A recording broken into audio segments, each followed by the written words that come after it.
If you want to use the microSD card on OPPO Reno 15, then unfortunately, as you can see, you cannot really use it on the SIM tray. The SIM tray does not have a dedicated memory card slot, or there is no like a hybrid slot where you can, for example, decide if you want to use a second SIM card or microSD card.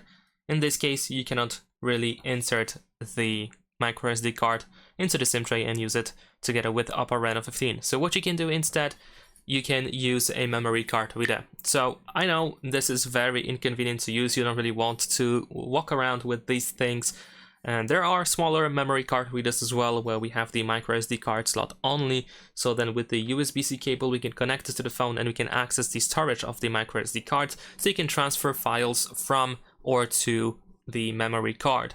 I know it is definitely inconvenient, and annoying to use, but this is the only way to use a memory card on OPPO Reno 15. And that is pretty much it. Leave a like and subscribe.